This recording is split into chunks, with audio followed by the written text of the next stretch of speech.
and I can only quit this if you kill me. That is the only reason that I can quit this. I can also quit this when you shut my mouth with a super glue, but also when you tie my hands. But when I'm physically working and verbally talking, I will always, if you mean to preach, I will preach. If you mean to cry, I will cry. If you mean that I will mourn, I will mourn.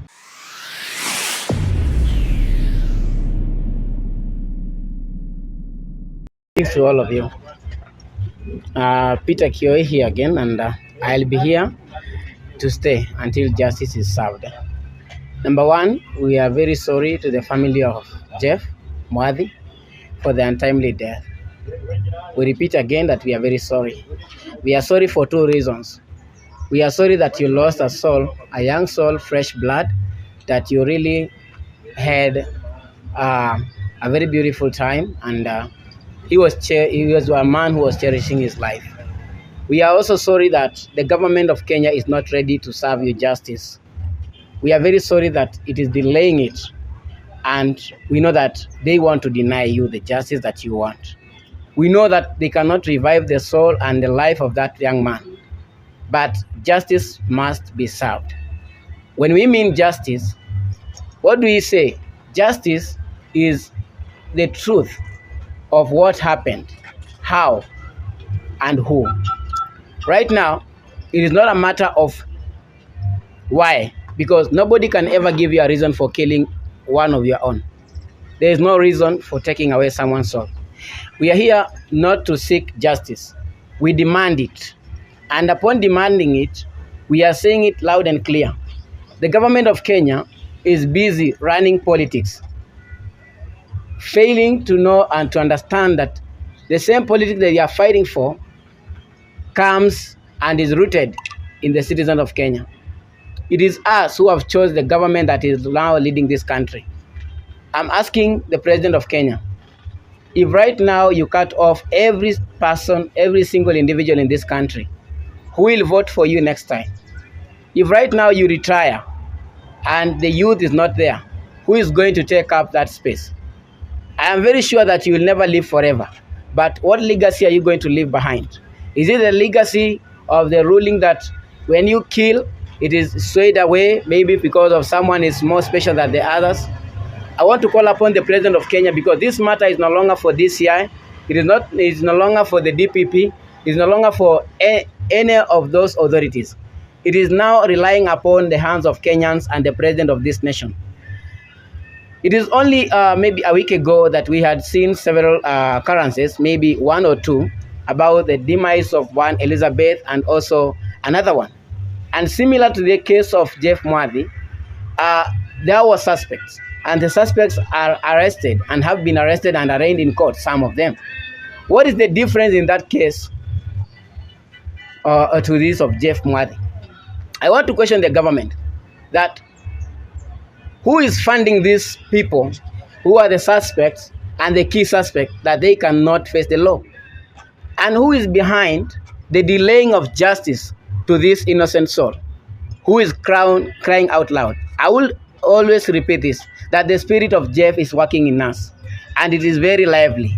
I can for sure tell you that some of us have gone through a lot of struggles, and I can only quit this if you kill me. That is the only reason that I can quit this. I can also quit this when you shut my mouth with a super glue, and also when you tie my hands. But when I'm physically working and verbally talking, I will always, if you mean to preach, I will preach. If you mean to cry, I will cry. If you mean that I will mourn, I will mourn. And I feel the pain of that parent, because I am one man, I am one son, and the only son to my mom. I can now relate this to the Jeff Mwathi mother, who is right now very sickly. She cannot talk and she cannot tell what happened. She was busy looking for a life, a beautiful soul, and cheering up. She was busy finding out tomorrow's destiny for her children. But to her shock, she has nothing to cheer up. She has nothing to have joy on. And this kid was given as a present by God. We know very well and we are aware that money in Kenya talks. But I want to remind everybody here that money is something, but money is not everything. I want to ask another question. That when I went to Central Police Station, also to the county police commander, I was instructed and I was given a letter that actually there is no picketing. In the Constitution of Kenya, it allows picketing, that is free, peaceful demonstrations. And this one is not only demonstration but protest. We are not here for politics. I want to ask, for those who say that it is not right to do it because you don't have a permit, I want to ask, using your mobile phone, when the notification pops in, whether you have lipa mdogo mdogo or what, does it have your consent? Does it ask, should we send a notification? No. Right now, I'm sending this message to the Central Police Station and any other police that is watching right now, that this is a notification. We never wrote that we are requesting for peaceful demonstration. It is our right. So it is a notification, and a notification comes in whether you like it or not. We are demonstrating and we are protesting regardless of your shit. We have already said that we have notified you. So you should be aware that we are doing this protest. Again, you should be aware that you are there to give us security and not to harass us. Any police that will harass us should know that they are doing it against the law, and that they shall face the law, and nobody is above the law, even the lawmakers in this country. So right now, I'm calling upon everyone to stand up as Kenyans. I'm calling upon parents. I'm calling upon every government institution. I'm calling upon everyone that is watching, that we should not be shut up, or we should not be shut down maybe, or we should not even be silenced by anything. Actually, Peter Saruni stands for the voice of Jeff Mwathi, and not only Peter Kioi, everybody that is here within this vicinity, that we are calling for justice for Jeff. And we are not requesting, we are demanding. Right now, we are calling upon the government of Kenya, that is the section of the MPs, and those who are presenting us in the government institution, that we elected you to go and present us. Now, when the country has no people, who will you lead? I am calling upon any member of parliament that is sitting and watching this, that you are there to represent us as the Mwananchi. And we are the Mwananchi, at the same time we are the wenye inchi. We are the people, and the people for the government, and the government for the people. And if you want to oppose it, put it in writing form, because I don't take verbal talks. Now, I want to tell any other person that is actually against this justice for Jeff, it is only two ways. It is either you give us justice through constitution, or we take it through our hands, and that's all. Thank you. Just a question before you leave. Are you guys cooperating with the family to kuhakikisha kwamba mmepata haki ya mtoto wao? Actually, the family is... Are you in talks with the family? Actually, yeah. The family is very in touch with us, and we are getting in touch on a daily basis. We are not only looking for upon justice for Jeff, but also consoling the family. And every day, day to day, we always engage them. The only thing that we can agree on is that the family cannot always come on media every time, because you know they are grieving.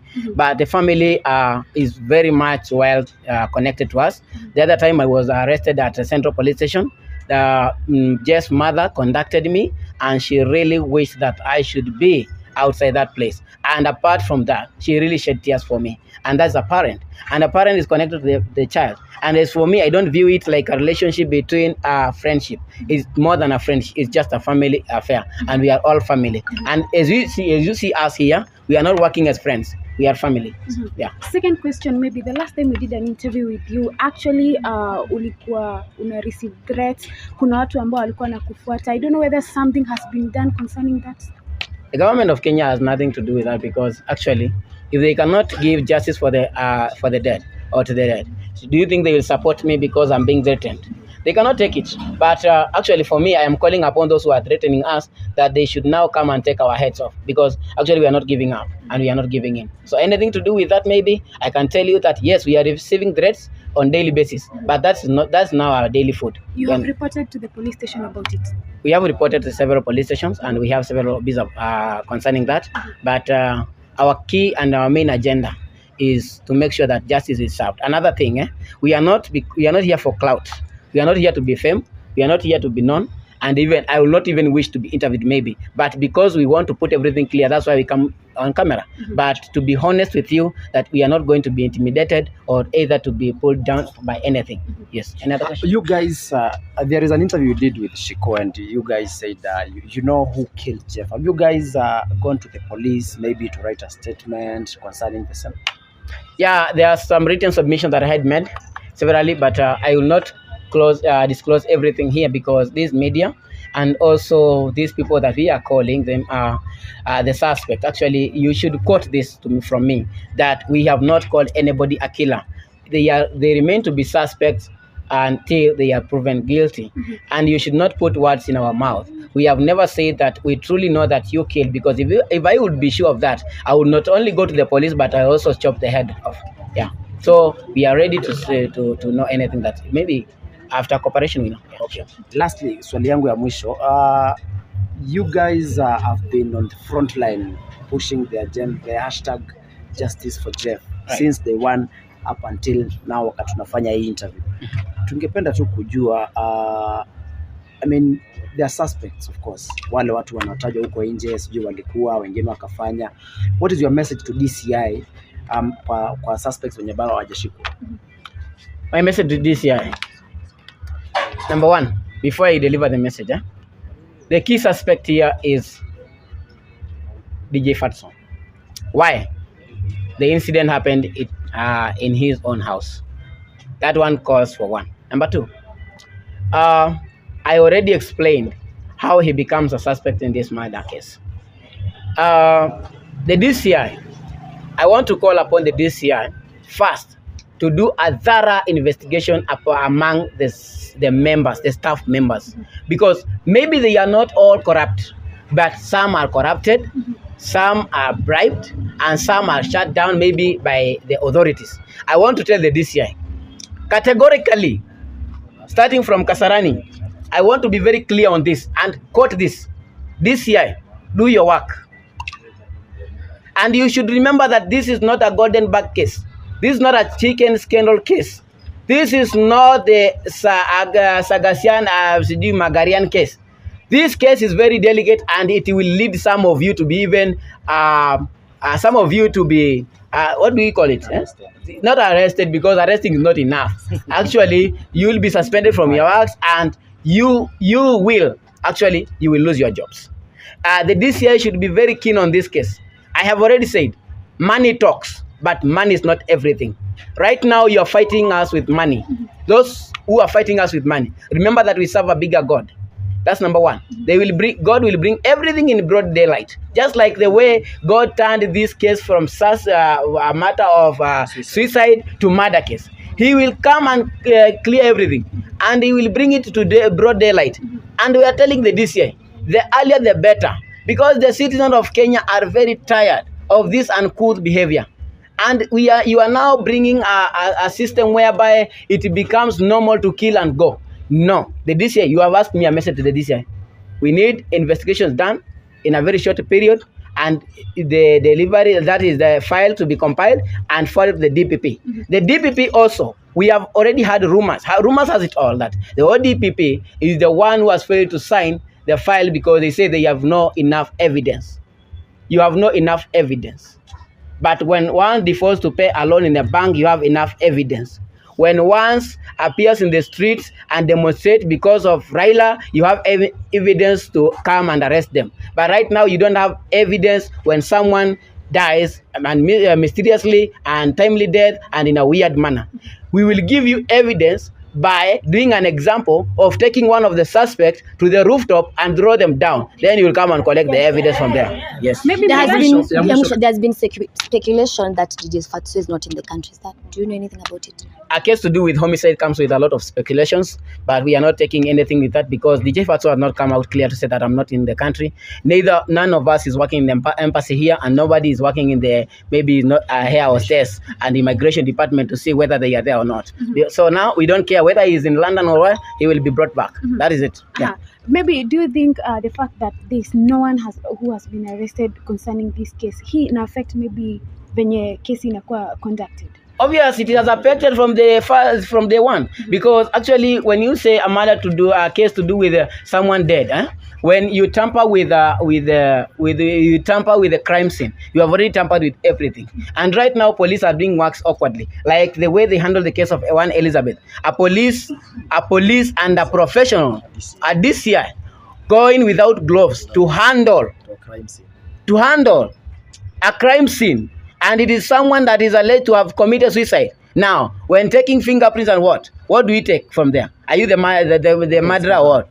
Why do you cover up these murder cases? Because these are cases that have been murdered. And I'm going to tell you sure that it is only through this case of Jeff Mwathi that a lot of enclosure will come to the families of the deceased who went missing without actually being traced.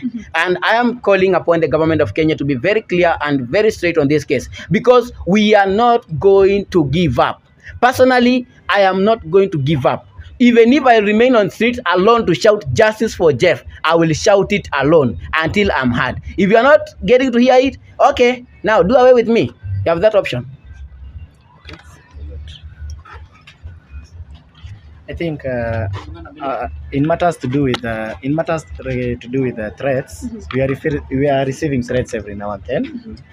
Every now and then. In the morning, one of you guys had called me and found me I was off. It is because I received a phone call in the morning before I even woke up with a private number. It was telling me, we are waiting to see you on the streets. That was what I was told. And I said, yes, we are coming, be ready for us. And I switched off my phone until nikakuja. Nimefungua simu kitu saa 3. And that is when one of you called me and asked me, are you guys still coming? And I told them, yes, we are coming, wait for us. So they are threatening us every now and then. And I keep repeating this. And I keep repeating it every now and then. We are not going to give up. We are not giving up. Giving up is not an option. Today we are shouting justice for Jeff.